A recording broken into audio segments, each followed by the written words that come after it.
유찰이 되면 가격이 일단 빠지잖아요. 그날로부터 한 달 뒤에 개찰을 합니다. 시간도 많고 가격이 빠졌기 때문에 사람들이 더 관심을 갖는 거죠. 근데 반대로 신권은 경매 시작하겠습니다 하고 2주 뒤에 바로 경매를 시작을 해버려요. 시간도 짧고 가격이 안 떨어졌기 때문에 메리트가 없다고 보통 생각을 하죠, 사람들이 가격적으로. 그래서 경쟁률 자체가 확연히 다르죠. 유찰된 거랑 신권이랑 경쟁률 차이가 10배 이상 나기도 합니다. 신권에서 내가 남길 수 있는 게 있으면 신권에 들어가는 게 경쟁률을 한 10분의 1 줄이면서 더 많이 싸게 받을 수 있는 기회가 있다라는 겁니다. 안녕하십니까. 안녕하세요. 오늘 주제는 말이죠. 지금 시기만 가능한 아파트 경매입니다. 아파트 신권 물건도 주목해야 된다. 이게 어떤 의미인지. 경매로 물건이 나오고 감정평가라는 걸 하게 됩니다. 입찰을 준비하는 시점으로부터 보통 6개월에서 1년 전에 감정평가를 해요. 6개월, 1년 전에 감정평가한 그 기준은 보통 시세겠죠. 그 6개월, 1년 전의 가격보다 지금 시세가 높아져 있다면 감정가보다 높게 써도 이득이 남는 거죠. 6개월 동안의 시세 상승이 있었다라고 하면 신권부터 봐도 돈을 남길 수가 있는 거예요. 유찰된 거보다 신권이 더 기회가 있을 수 있다라고 왜? 얘기를 하셨잖아요. 왜 그러냐면 유찰이 되면 가격이 일단 빠지잖아요. 아무도 입찰을 안 했으니까 유찰이 된 거죠. 그날로부터 한 달 뒤에 개찰을 합니다. 시간도 많고 가격이 빠졌기 때문에 사람들이 더 관심을 갖는 거죠. 근데 반대로 신권은 경매 시작하겠습니다 하고 2주 뒤에 바로 경매를 시작을 해버려요. 시간도 짧고 가격이 안 떨어졌기 때문에 메리트가 없다고 보통 생각을 하죠, 사람들이 가격적으로. 그래서 경쟁률 자체가 확연히 다르죠. 유찰된 거랑 신권이랑 경쟁률 차이가 10배 이상 나기도 합니다. 신권에서 내가 남길 수 있는 게 있으면 신권에 들어가는 게 경쟁률을 한 10분의 1 줄이면서 더 많이 싸게 받을 수 있는 기회가 있다라는 겁니다. 감정가가 시세보다 훨씬 싸야겠죠. 그리고 그런 물건들의 특징은 만약에 사람들이 놓쳐서 신권에 안 들어오잖아요. 감정가도 지금 시세보다 한 2억이 싼데 안 들어왔어. 그래서 한번 유찰이 돼요. 그러면 사람들이 이제 많이 보기 시작하죠. 많이 보기 시작하면은 그 물건을 보고 있는 다른 사람들도 이제 사람들이 많이 보겠네? 그럼 가격을 좀 높게 써야겠네 라는 생각을 보통은 합니다. 그럼 어떻게 되냐면 결국은 이게 20명 중에 한두 명은 감정가 넘게 써야겠네 라는 생각을 결국 하게 됩니다. 그러고 나서 낙찰된 걸 보면 막 110% 이렇게 가는 거죠. 유찰돼서 가격이 70%가 됐는데 110%를 써버려요. 그 신권을 100%로 썼으면 10% 더 싸게 사는 건데 단독 낙찰로 10%더 싸게 사는 거죠. 많은 분들이 그 결과만 놓고 또 그렇게 생각을 합니다. 70%까지 떨어졌는데 110%쓸 거면 신권에 왜 안 들어갔어? 라고 물어봐요. 그 신권에서 못 받기 때문인 거예요. 왜냐면 나와 있는 기간이 짧거든요, 신권은. 유찰되고 나서 확인해 보니까 이건 신권보다 감정가보다 넘겨 써도 메리트가 있겠구나. 그래서 넘겨 쓰는 겁니다, 단순히.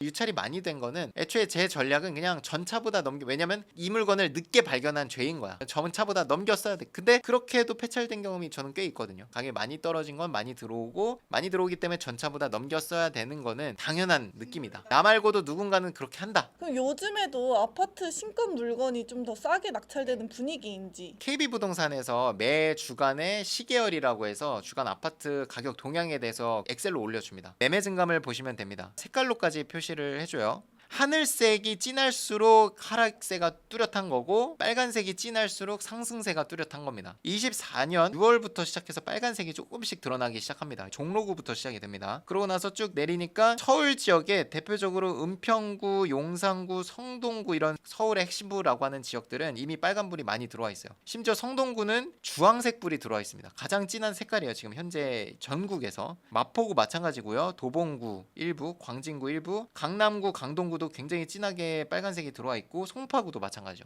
중심부로부터 지금 상승세가 조금씩 시작이 되고 있습니다. 꾸준히 올라왔기 때문에 그러면 6개월 전에 감정이 된, 우리가 지금 7월에 보고 있는 물건 기준으로 올해 1월 정도에 가격이 매겨진 거는 그동안에 이렇게 가격이 올라왔기 때문에 지금 신권에 들어가도 가격적으로 메리트가 있을 수 있겠다. 제가 물건 검색을 한번 해볼게요. 송파 쪽에 7월달, 요번 달 한 달 동안에 낙찰된 사례들 몇 프로의 낙찰이 되는지 한번 보겠습니다. 공동담보물건 96%, 잠실 엘스 101%, 105%, 잠실 푸르지 월드마크 106%, 104%. 확실히 송파, 잠실, 강남이랑 붙어있는 쪽은 다 지금 100% 넘겨 쓰고 있네요. 미래신도시 포레나 송파 100%, 올림픽 선수촌 아파트 101%, 헬리오시티 108%. 내가 핵심부를 본다, 용산, 송파, 강남, 서초 이런 데를 본다, 성동구까지 신권부터 봐야 됩니다. 100% 넘겨 쓰는데 5명, 2명. 근데 유찰이 됐다 100% 넘는 걸 보면 17명, 80% 됐다가 101% 쓴 거 6명, 80% 됐다가 105%에 낙찰된 잠실 프로지 월드마크 22명 이런 느낌입니다. 결국은 100%를 넘겨 쓸 거면 100%에 5%라도 더 싸게 사자는 거예요. 신권부터 보면서. 5%가 되게 큰 물건이라서 우리나라에 가장 비싸다는 아파트들이 있는 데니까 자금력이 있으시고 무주택자 1주택자셔서 취득세 중과가 없으신 분은 큰 금액대 아파트를 노리시는 분들은 지금 신권부터 보셔야 된다는 거. 입찰 안 할 것 같은데 신권에 받아가는 사람이 있다. 100%에 그냥 단독 낙찰로. 지금 시세 차익은 별로 없지만 1,000만 원, 2,000만 원이지만 오름세가 뚜렷하니 시간이 지나면 또 몇천만 원이 올라 있고 억 단위가 올라 있을 수 있으니까 미래를 보고 입찰을 하는 거죠. 그러니까 우리 같은 투자자들이 단기만 보고 입찰해서 이길 수가 없는 겁니다. 그런 사람들을. 1회부터 3회 유찰된 거는 빌라 오피스텔이고 그 중에서도 전세 사기 피해자가 계신다든지 특수 권리가 있는 것들을 좀 같이 보기 때문에 저는 유찰이 좀 많이 된 것들을 봅니다. 그런 빌라들은 유찰이 많이 돼도 20명, 30명까지 들어오진 않아요. 아파트를 보시는 분들이 네. 주의해야 할 것들이 있을까요? 금액적으로 보통은 크기 때문에 내 자금 여력이 충분히 되는지 플러스 대출 규제가 적용되는 지역들이 중심이 돼서 지금 오르고 있거든요. 레버리지를 극대화할 거라면 그 대출 요건이 충족을 하는지 투기과열지구는 실거주 요건이 또 들어가니까 그런 부분에서도 확실하게 알고 들어가야 됩니다. 내가 이걸 받아서 뭔가 세를 준다던가 이게 대출 받아서는 안 돼요. 대출 회수 조치가 또 들어갈 수 있기 때문에 확인을 잘 하셔야 된다. 하지만 이제 추천드릴 수 있는 거는 돈이 좀 있으신 무주택자분이 실거주 목적으로 들어간다라는 건 정말 괜찮을 것 같고요. 내가 실거주하면서 사는 것도 어쨌든 투자의 일종인 거죠. 어차피 부동산 가서 사실 분들은 경매장에 와서 한 몇천만 원이라도 싸게 사면 그건 이득인 거니까 단기 뭐 매매 사업자로 하실 분은 절대 하시면 안 됩니다. 비교과세가 들어가요. 규제 지역 같은 경우에는 매매 사업자 소득세로 무조건 되는 게 아니라 소득세랑 양도세랑 비교해서 큰 걸로 납부하게 됩니다. 여기는 당연히 뭐가 크겠어요. 양도세가 훨씬 크지.